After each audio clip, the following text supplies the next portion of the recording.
Good morning. I pray y'all are well and blessed.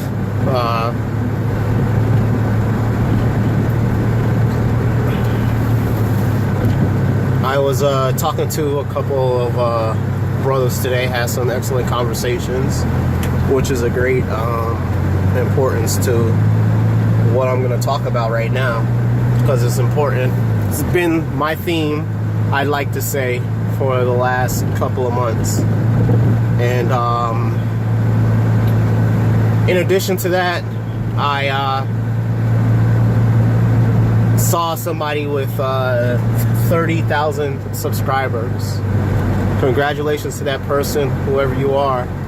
I'm wondering though, what it takes to get those subscribers, and if they participate in any discussions that you typically have, or bring up some thought processes that can help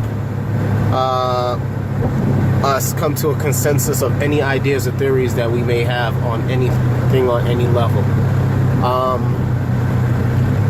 Anyway, check me out and the rest of the admins at Improving Black America. Also check us out on In the Interest of Blackness. No spaces, all one word. In the Interest of Blackness. Basically, In the Interest of Blackness is a group designed for the fulfilling an area in our people that does not occur enough anymore. On the internet, on Facebook, is where you'll find us. I will state that we don't permit any topics being posted in that group, because that's not what it's designed for. Right now, I have maybe, I want to say about 100 images under Improving Black America that I need help with. So if I can't get that help from people in America, then I'm going to search abroad to try to see if I can get people who are part of the Facebook generation who speak languages to help me. Basically, they're the names of every single African language listed in existence. The goal is to try to get as many workbooks as possible for learning languages out into the internet airwaves, or rather to have it on in the interest of blackness, so that anybody who seeks to learn a language can learn a language. I also have biblical ninjas teach them where they should go, but that group is designed to create workbooks and stuff like that for education. So whether or not your kid goes to school, whether or not you homeschool your child, it doesn't matter with that site. The goal is to try to excel education for our children so that we can move on to bigger and better things. In the interest of blackness, we have right now I'm trying to get into beekeeping. I'm trying to get into aquaponics. So we have groups on pages up there, links and information about beekeeping, the tools you need and stuff like that. And I live in Connecticut, so I put all the organizations in Connecticut that are available to teach how to beekeep, which I need to get in touch with one of them. Some of them are free seminars, some of them you have to pay. So that's what I'm trying to do. Before I do anything, I'm getting my suit because I have a huge fear of getting stung. Anyway, aquaponics, I'm also trying to get that set up in the group right now. There's books and documents that I found for free online about how to work on engines, electronic design and engineering, plumbing. There's lots of stuff on there. And if you want to know or learn something, you don't have to wait for it to be up there till I can think of an idea to get it up there. All you need to do is ask me, and I will create a link for you. Okay? So join up, send a message to Horatio, and Horatio will look into some ways that I can help you. Because believe it or not, there's even people in the industry that do not know certain things about their respective industry that could actually help them in their personal hobbies. Because hopefully you're not just going to school to work for people. Hopefully you want to be the best person that you can be in your respective industry. And in the interest of blackness will help us to do that. The next thing is ebony planning phase. If you are interested and tired of what's happening in the world and you want to get things done in the name of change, then I need 1,000 members in that group for me to get started. It's going to be $80 a month. That's $960,000 a year.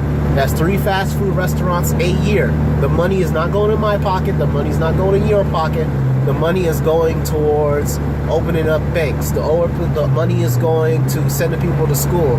The money is going to, sorry, I'm looking at this police officer behind people. That really bothers me. The money is going towards setting up things for healthcare. The money is going towards creating a neighborhood watch and returning the candy striper back to what it was, and teaching kids things to keep them off the streets when they're not going to school, like martial arts and learning how to hunt, to survival, learning survival and stuff like that. The money is going towards a banking system as the primary focus, because we as black people can't go to the FSBA to get funds. When we do, all they have is loan sharks offering us high interest rates and things of that nature. So we need a way of getting funding so that we can open up businesses that can be stable, so we can compete with other groups of people. So that's what the ebony planning phase is about. Ebony volunteer forces. If you live in any city in the nation, then you know there's problems going on with inner cities in general. So the goal is to open up a shed. If a tool costs $5,000, for instance, and you have 50 people, then you get $100 per person. Put it together, buy the $5,000 piece of machinery, so now we can use it to fix whatever we need to fix in the city. If there are big projects that need to be done, and we're on the steps to getting those projects done, and we need to hire somebody that is more capable than us, then we're able to know about it as a black nation, and as a unified people, we'll be able to hire the people, get all the licenses we need to get all the certificates that we need to get all the laws taken care of that we need to get taken care of, whatever. We need lobbyists, because you hear me talking about that all the time. Then that's our ability to get the lobbyists. What is a lobbyist? Typically, simplification speaking, a lobbyist is like a lawyer. Basically, a lobbyist is a person that speaks in your favor and comes back and informs you of events that are going on and how it will affect you as a people. Right now, I'm trying to chase down the U.S. law code, and I'm trying to chase down C-SPAN so I can watch Donald Trump. But meme masters and keeping up with the Kardashian folk are always posting so much nonsense that it's kind of hard to even look at towards my brothers and sisters to try to get information. So lobbyists are very much needed, because if you're working a 9 to 5 or an 8 to 6, or you're like me and you're getting up at like 6 o'clock in the morning to go to work, you're getting off around 5:30 supposedly, but you keep getting stuck at work and don't get home till about 7, 8 o'clock at night, sometimes 10 o'clock at night, then you pretty much miss any opportunity to be able to do much of anything for the sakes of your people. That's actually why people started depending on politicians to do stuff for them. I actually listened to this article on NPR radio that was very informative. For the last 3 days, they've been like hitting it with articles on the history of law and towns and the education system, and that's what I need personally. I don't know about anybody else. People want results done, and people are so upset and angry at the government, but nobody does their due diligence to get educated on why things are in the first place. So for me, knowing how a town was created and why a town was created explains all this Gestapo thought processes that occur in any town or any city in this state, in this nation. It explains why these people think they could just do anything and get away with it. How they could treat us any kind of way and get away with it. Learning the history of an education system explains exactly why people can claim that zero tolerance is not causing issues with racism, when in fact it shows that racism at the bottom floor starts in the classroom. So that stuff is very informative to me. Now, Ebony Volunteer Forces and Ebony Planning Phase are tools to help that. But they're not tools in themselves. Either we need to know the information, we need to research the information, or we need to go out and do something ourselves. And sometimes we can't, so we need to take time out of our busy schedule to get all the information in its clean, unadulterated, raw form. Lobbyists do that for you. You hire them. If a person makes $90,000 a year or $96,000 a year, chances are they make what, $8,000 a month? If they make $8,000 a month, that means they make roughly $2,000 a week. If they make $2,000 a week, that means in 5 days they probably make about $500 or $450 or $550, something around that nation. I don't want to deal with the math too much right now, but I'm trying to prove a point. So the $8,000 can be divided by 800 people or 1,000 people in the name of trying to understand what's going on and having a legitimate voice in the nation. If there's anything that you can do right now that can change your aspect of life outside of studying Torah or Tanakh, is you can read the first book of the U.S. Code of Law, or read the annotated version, or read chapter 1 of the U.S. law. And it's going to tell you what a legal person is in the United States of America. That right there gives you so much armament in how to deal with the problems in this world. It's ridiculous. It's not even funny. But, I mean, you got to study to show thyself approved. You know what I'm saying? That is the culture of Yisrael. That is the culture of those who follow Mitzrayim. We have to know what's going on. We have to be informed. And we don't only have to be informed, but we have to set up our own leaders. And our leaders have voices for us. Outside of studying Torah and outside of worship, you have a due diligence to having leaders and observing under leaders. And if you don't select leaders, you're hurting yourself. The same thing goes with the black nation in general. If you don't have a consensus voice, then you have a problem. You can judge Jesse Jackson all day long. You can judge Al Sharpton all day long. If them dudes wasn't making gripes, if those dudes weren't out there speaking for us, guess what? your sons would be in jail. Your sons would not be educated. Your sons wouldn't get anything. The whole fact of the matter is that lobbyists are important and they're a necessary faction in this world. And lobbyists are able to put the necessary pressure on lawmakers in order for things to occur in this world. But I don't want to take focus on just lobbyists. The other thing is we need council representatives. We need a system of elders, you know, and you can't be having an eldership, a list, a group of people that you can that speak for you or judge you or deal with concepts or issues in your city, unless you have unification and you agree and hold oath to it. When you join a gang, you have somebody to answer to. Hell, when the Ku Klux Klan came into existence, they have to answer to somebody. Nazis have to answer to somebody.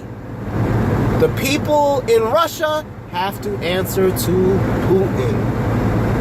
So, leadership, eldership is a necessary thing.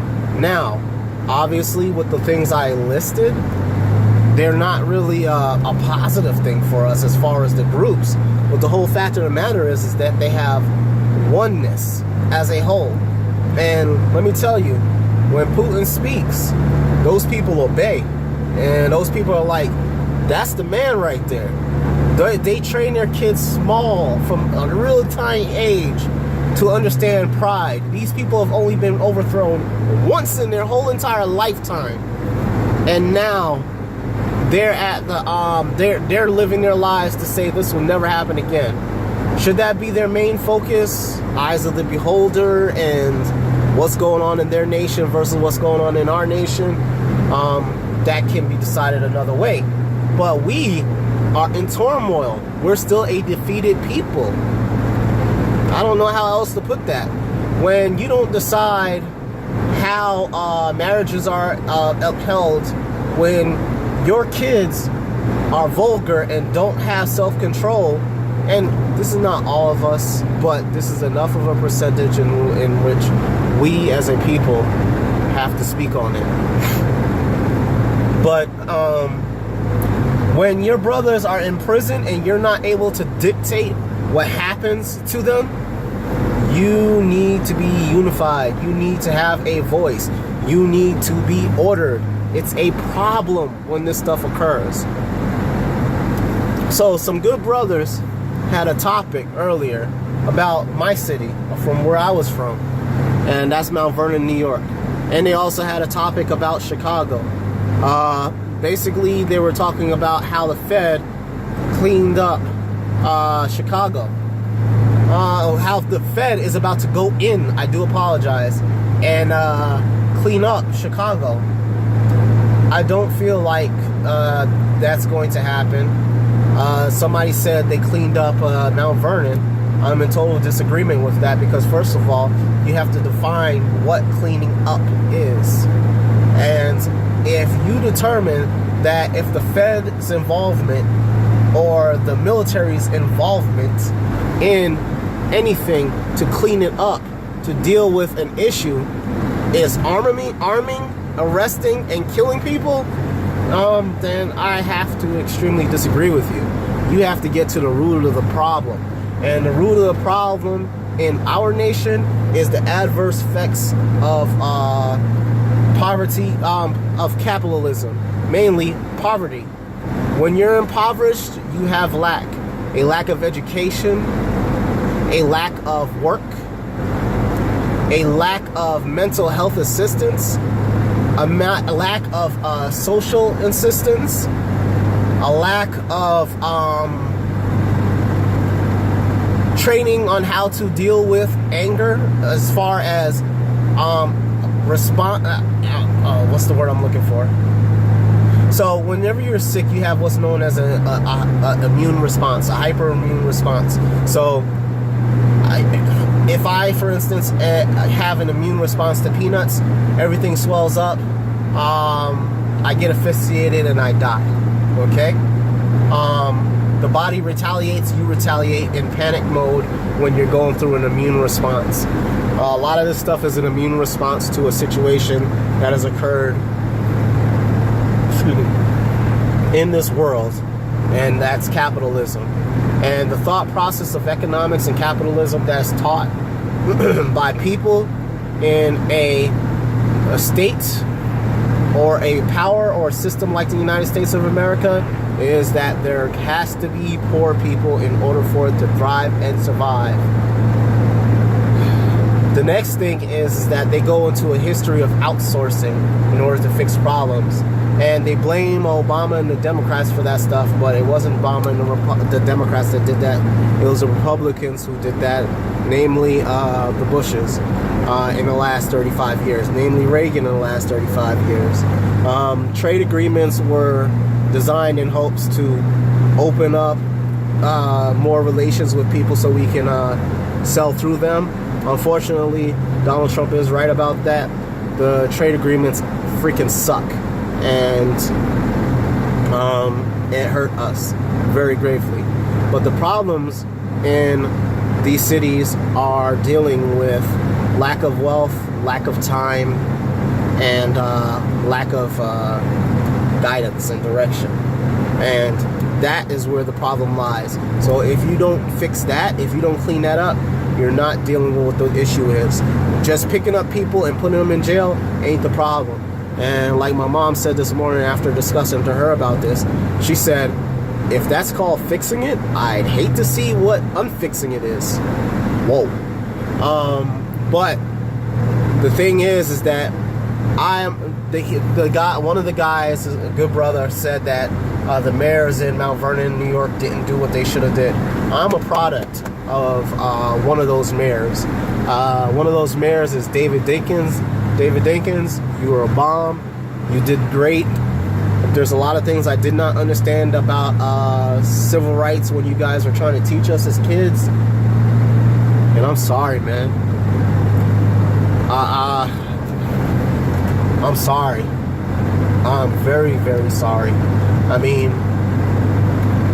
other things that you guys did teach us, a lot of the people like us who did not get caught up in the poverty that was the projects, in the poverty that was called 3rd Street, 4th Street, or the Avenue, or the poverty that was 16th Avenue, or anything else like that.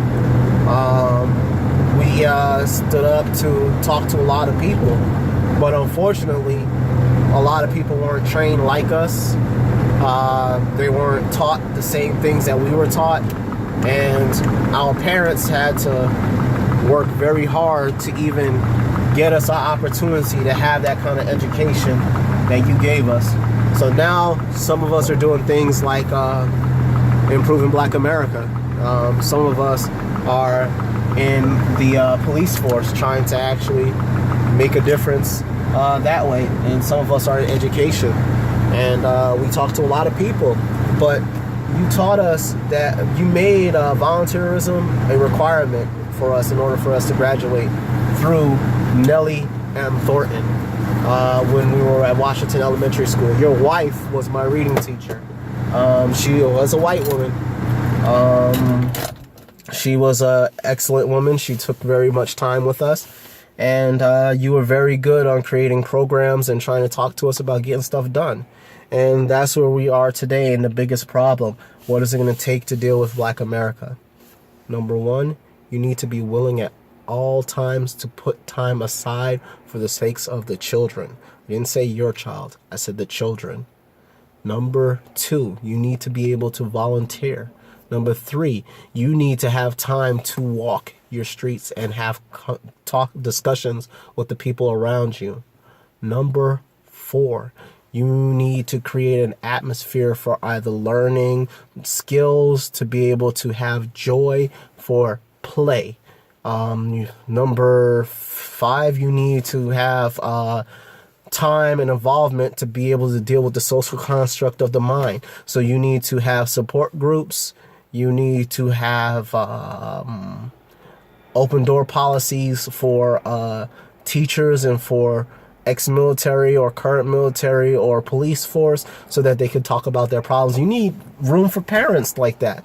Number 6, you need to have an ability for parents who are downtrodden, who are having problems with funds, to be able to come to you for assistance. You don't have to hand them the money. You don't have to hand them the check. You simply go pay the bill yourself. Number 7, you need to have a system designed for outreach outside of your nation. In order for you to do that, you need to have a system of elders. You need to have a council that judges problems currently in your neighborhood. You need to have a unified leader of a voice that can be pulled down at any single time. There's a lot more to say, but I was late for work this morning because I was trying to talk about this. And I do apologize because I didn't even say the name of the topic earlier. I'm going to call it, I guess I can't really name it the way I want to. I'm just going to throw a random name out there. I'm going to post it up and I'm going to tag. Okay? Be blessed.